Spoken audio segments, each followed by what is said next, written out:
negeri kita nikmatnya tidak hanya nikmat makan, minum, tenang, damai, tapi juga nikmat berketuhanan yang Maha Esa. Tidak ada lagi negara di dunia yang maulidnya diadakan hampir di semua pusat-pusat pemerintahan kecuali kita. Hatta Saudi tidak ada maulid di pemerintahannya. Nggak ada maulid, Pak. Yang agak besar itu maulid, baca sholawat itu di Brunei. Tapi kalau pengajian umum nggak banyak juga, banyakkan kita. Ini nikmat yang perlu disyukuri. Sayangnya para ustadz, para ulama dan sebagian habaib kadang entah kurang berjalan, entah ada pembisik yang kurang baik. Akhirnya tidak bersyukur dan masih mengumpat orang yang beda faham, dan juga mengumpat orang yang memerintah dan membebaskan dia untuk berdakwah. Semoga Allah menutupi aib kita semua. Amin ya rabbal alamin. Syukur ini hanyalah sempurna dengan berterima kasih kepada baginda Nabi Muhammad sallallahu alaihi wasallam. Kalau tidak ada beliau, nggak ada sholawat di sini, di Tanah Tidung. Tanah Tidung artinya apa, Pak Bupati? Tanah Tidung. Tidung. Tidur. Tanah Tidung itu nama suku. Oh, kita, nah suku Tidung gitu ya. Semoga Tanah Tidung dan penduduknya, para pemimpinnya, rakyatnya Allah berkahi. Amin. Dan Indonesia secara umum dan semua umat Islam di dunia. Amin rabbal alamin. Bapak Bupati, beliau ini seumuran dengan abang saya, ya. Saya panggil Bang Ibrahim lah ya, Bang Ibrahim Ali. Semoga Allah berkahi kepemimpinannya. Amin. Wiridnya pemimpin bukan banyak sholat, tapi sampaikan amanah, berbuat adil. Sepakat? Makanya 3 doa yang dijawab langsung oleh Allah. Yang pertamanya bukan ahli ibadah, yang pertamanya imamun adil, imam yang adil, pemimpin yang adil. Maka orang jadi wali Allah nggak hanya di atas sajadah, nggak hanya bikin pesantren, tapi juga dengan memimpin negeri dengan wirid adil dan amanah. Kita doakan semua pemimpin kita, wabil khusus di Tanah Tidung, Allah ilhamkan dalam dirinya 2 sifat ini. Amin ya rabbal alamin. Dan juga kepada ketua dan raja jomblo sedunia, semoga jabatan kerajaan jomblonya dipindahkan. Pak Ketua, maaf ya Pak Ketua ya, itu gelar baru itu, Jomblo Kingdom. Pak Kapolres, Pak Dandim, Bapak Kiai, ya, semua jajaran satu persatu, semoga Allah berkahi mereka. Amin rabbal alamin. Di Indonesia kita kalau buat pengajian ini nikmat nih Kiai, para habib, para asatidz, tidak perlu buat surat izin mengajar, nggak perlu, benar nggak? Alih-alih dicurigai, malah dihadiri sama Pak Kapolres, Bapak Dandim. Kalau buat pengajian di negeri yang lain, yang katanya Islami, kita dicurigai, malah dibubarin kalau perlu, malah dibatalkan kalau perlu. Nikmat gak Indonesia ini? Inilah rahasia ketuhanan yang Maha Esa. Saya bersyukur sekali ya lahir di Indonesia. Nggak seperti banyak orang yang mengatakan aku malu jadi orang Indonesia. Ya. Dia nggak tahu deh nikmat hidup di Indonesia. Kita hidup santai masih makan, Mbak. Benar nggak? Oh coba, negara mana yang maju di Asia Tenggara? Coba sebut. Ada negara maju di Asia Tenggara? Sebut. Oke. Emang di situ kuat hidupnya? Nggak bisa hidup di Indonesia. Dipakaikan gaya negara itu nggak bisa. Hidup tinggal di apartemen, rumah susun, Ya, hari-hari ketemu tembok lagi, naik lift, begitu setiap hari, naik bus. Nggak ada Gojek kayak di Jakarta, ya, GoFood nggak ada. Alhamdulillah negeri ini Allah berikan nikmat luar biasa. Tetapi qalilan, sedikit sekali, ya, qalil. Apa yang qalil? Orang-orang yang bersyukur. Oleh karena itu ada seorang ulama salafus saleh berdoa, Allahumma ja'alni min haula al-qalil. Qalilan ma tashkurun. Sedikit sekali kamu yang berterima kasih, bersyukur kepada Allah. Lalu ulama ini mengatakan, ya Allah, jadikan aku orang yang sedikit itu. Dan syukur ini tidak juga sempurna kalau tidak berterima kasih kepada sesama manusia. Pilih nih, ya, negeri perang apa negeri aman? Pilih mana, Pak? Kalau anggota Padandim semangat perangnya kayaknya kuat tuh, ya. Tapi coba kasih pertanyaan, kamu pilih perang apa damai? Pasti dia senang negara damai. Banyak tentara mau perang stres dulu, ya. Kita syukuri sekitar kita. Semoga Allah menambah keberkahan tiap hari. Amin ya rabbal alamin. Karena tadi sudah disinggung masalah cincin, berarti ngaji santai. Ngaji santai aja, ya. Kita nggak nyinggung jomblo lagi, nggak, tenang. Mumpung masih bulan Muharram, maka kita ambil tema kajian kita malam ini, Sirrul Hijrah, rahasia hijrah. Ini kipas angin boleh diarahin ke sini, tanah tidung panas juga, ya. Oke.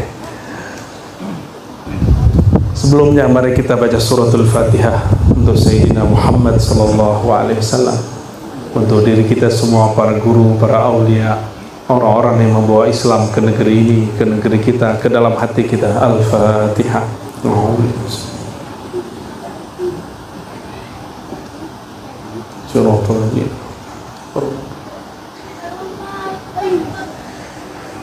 Satu kali Sayyidatuna Aisyah meriwayatkan sebuah hadis yang sahih,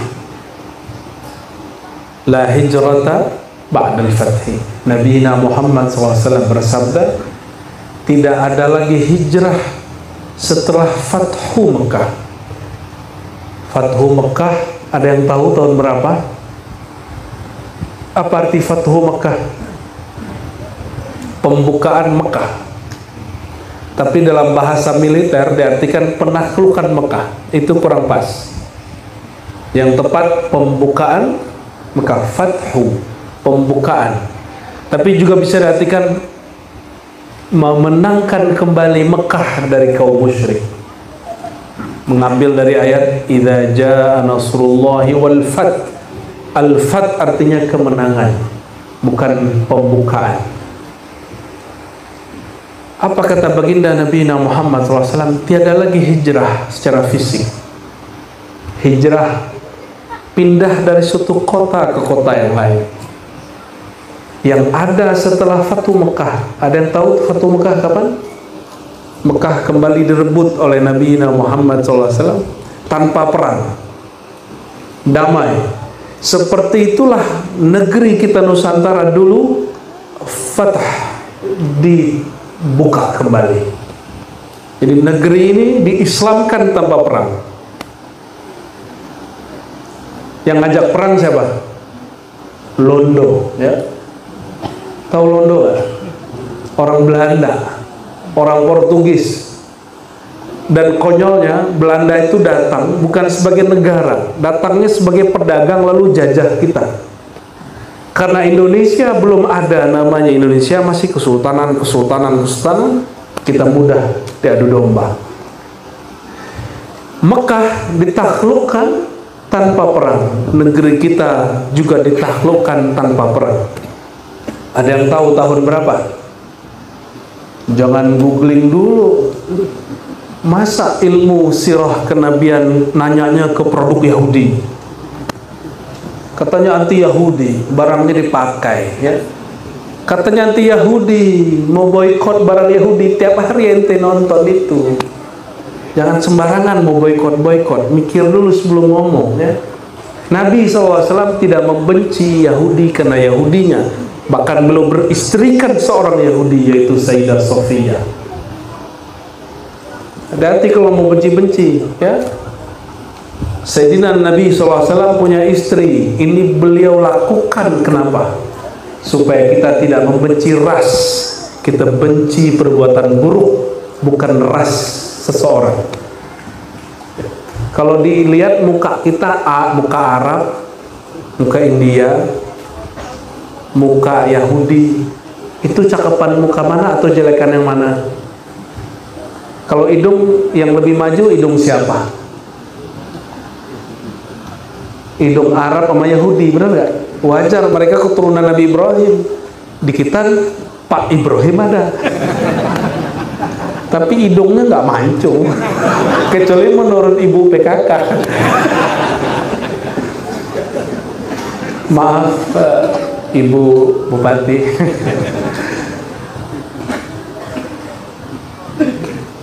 Wajah kita ini nggak standar untuk orang cakep gitu, nggak dapet, bener nggak masuk. Maka Nabi SAW berperang dengan ayahnya Sayyidah Sofia, tapi menikah dengan anaknya. Itu gimana cerita itu? Berarti Nabi sedang membatalkan kebencian ras. Nggak ada benci ras. Kita benci dengan perbuatan Zionis, tapi tidak benci dengan ras Yahudi. Tolong dibedakan, ya, karena mereka masih zuriat keturunan Sayyidina Ibrahim, tapi bukan Ibrahim Ali. Jadi tahun berapa? Sudah googling. Tahun berapa? Fatu Mekah. Aduh, percuma baca maulid kalau nggak tahu beginian. Makanya setiap majelis maulid harus ada pengajiannya walaupun setengah jam, menceritakan kisah Nabi. Sepakat? Maulid nggak ada mauizahnya, barokahnya cuma separoh. Sepakat, Bid? Sepakat, Kiai? Ya? Mesti ada yang bermauizah walaupun hanya setengah jam, menjelaskan makna dari isi yang dibaca. Jangan seperti himar yahmilu asfara, seperti keledai yang memikul banyak kitab, tapi dia nggak tahu yang dia baca. Jangan sampai kita dapat pesan dari guru-guru kita, hidupkan majelis maulid, dan sirnya maulid itu mauizah, menceritakan kisah yang dimaulidkan Nabi Muhammad SAW. Jadi tahun berapa? 8. Habis googling, cek. Allahumma salli ala Muhammad. Tahun 8 Hijriah. Itu tahun 8, prosesnya panjang. Tahun ke-6 udah nyampe depan Mekah, diusir sama kafir Quraisy. Padahal senjata lengkap. Itu kalau Pak Dandim langsung beres itu, ya. Kepala Dandimnya saat itu Sayyidina Umar.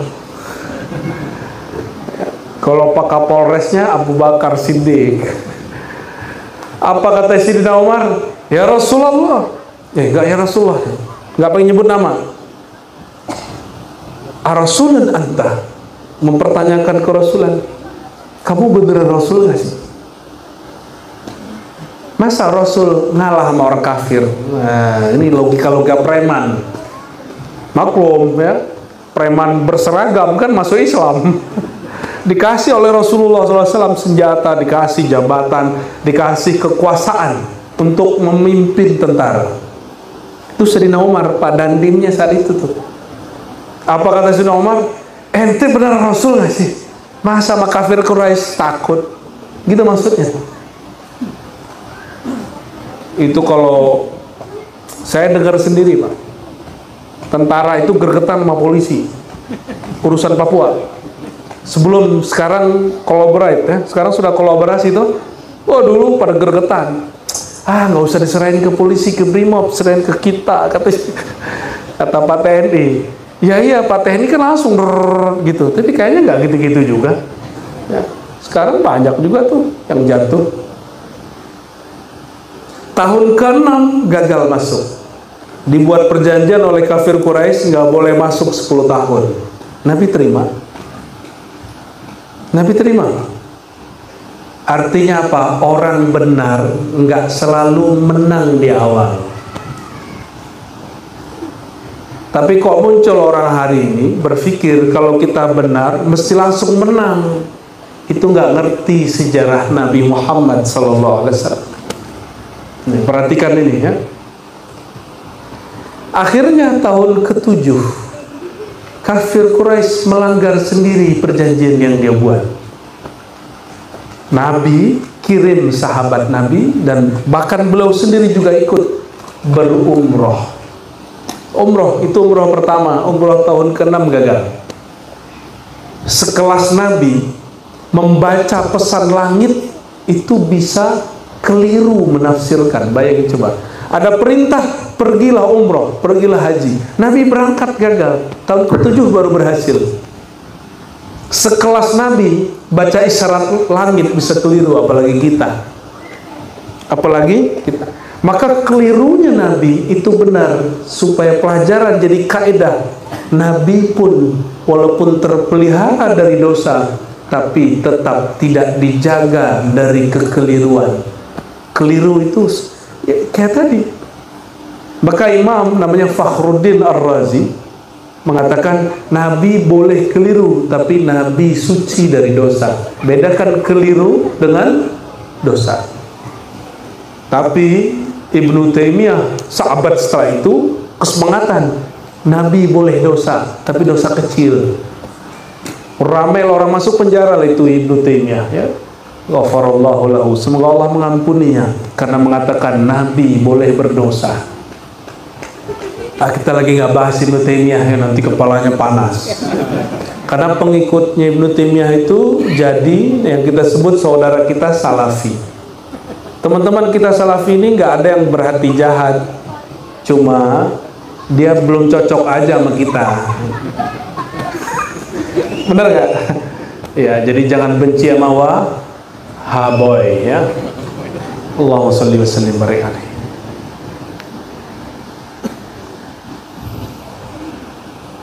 Tahun ke-7 berangkat haji, berangkat umroh. Tahun ke-8 bulan Ramadan, Nabi Muhammad SAW masuk Mekah. Mekah kembali direbut. Apa kata Nabi SAW? Kalau mau selamat, masuk ke Baitul Haram, atau masuk ke rumah pribadi, atau masuk ke rumah pamannya. Siapa paman Nabi SAW? Abu Sufyan. Abu Sufyan ini orang yang ingin dihargai. Maka kalau masuk ke rumahnya, itu muat. Karena rumahnya 7 kali rumahnya Pak Bupati ini. Luas sekali rumahnya. Sama kebun-kebunnya masuk. Tapi nggak ada kebun sih di sana ya. Maka masuklah beliau ke Mekah. Ada juga yang melanggar 1-2 orang, tapi eksiden bukan perang resmi. Itu orang yang melawan secara pribadi. Ada belasan orang yang kemudian gugur. Tapi itu di luar SOP Nabi Sallallahu Alaihi Wasallam. Nabi Muhammad SAW lalu berkhutbah di situ. La hijrata ba'dal fathi. Tiada lagi hijrah setelah fathu Mekah. Saya mau tanya nih bapak ini ya, ibu-ibu, kalau pergi ke Mekah maunya langsung umroh ya, benar? Benar. Tapi di tahun itu Nabi Muhammad SAW tidak umroh di bulan puasa. Beliau sudah masuk Mekah tapi tidak umroh. Ini pelajaran, kalau ke Mekah jangan terlalu tamak umroh. Umroh lagi, umroh lagi, umroh lagi. Boleh nggak? Boleh, tapi nggak elok. Kenapa? Ka'bah itu barang suci. Kalau keseringan mandang, kita jadi tidak gregetan ketemu dia. Kalau bahasa Arabnya haibahnya hilang. Maka kita kalau doa ketemu Ka'bah ini dilupakan, bahkan oleh mutawif lupa dia. Allah mazidhu syarafan. ya, di ujungnya wahaibatan. Ya Allah, tambah-tambahi kemuliaan dan kehaibah, keagungan daripada Ka'bah ini. Maka orang yang awal berjumpa Ka'bah itu batinnya lebih indah dari jatuh cinta, ketarik untuk mengelilinginya. Benar gak? Benar ya? Yang sudah, yang belum mah angguk-angguk bingung. Emang begitu ya? Nah, itu yang disebut oleh para ulama malam yazuk lam ya'rif. Ini bukan hadis. Yang tidak pernah kesana, nggak pernah merasakan, nggak akan tahu, nggak paham. Semoga yang belum berangkat Allah berangkatkan. Amin ya rabbal alamin.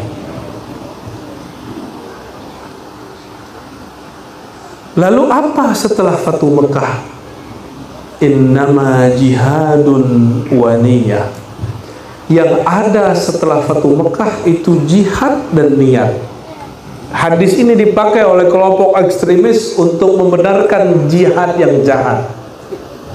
Tetapi bagi orang yang faham, dia tahu jihad tidak pernah jahat. Jihad itu mulia, tidak pernah jahat.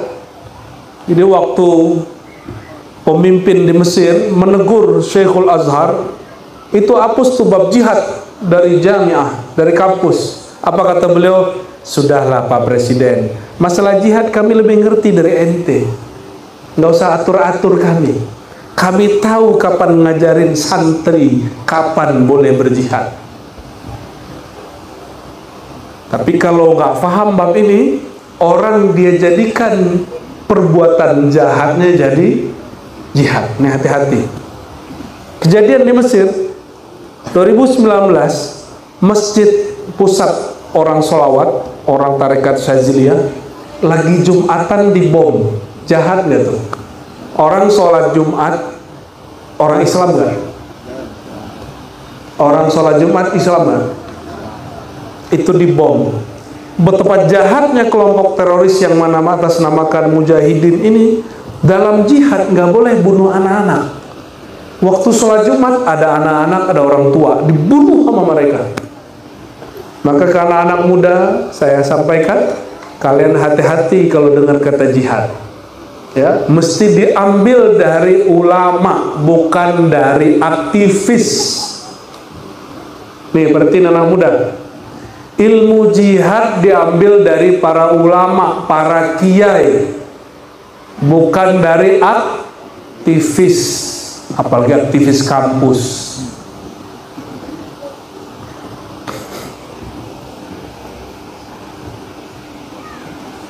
Innama jihadun waliyah. Yang ada jihad.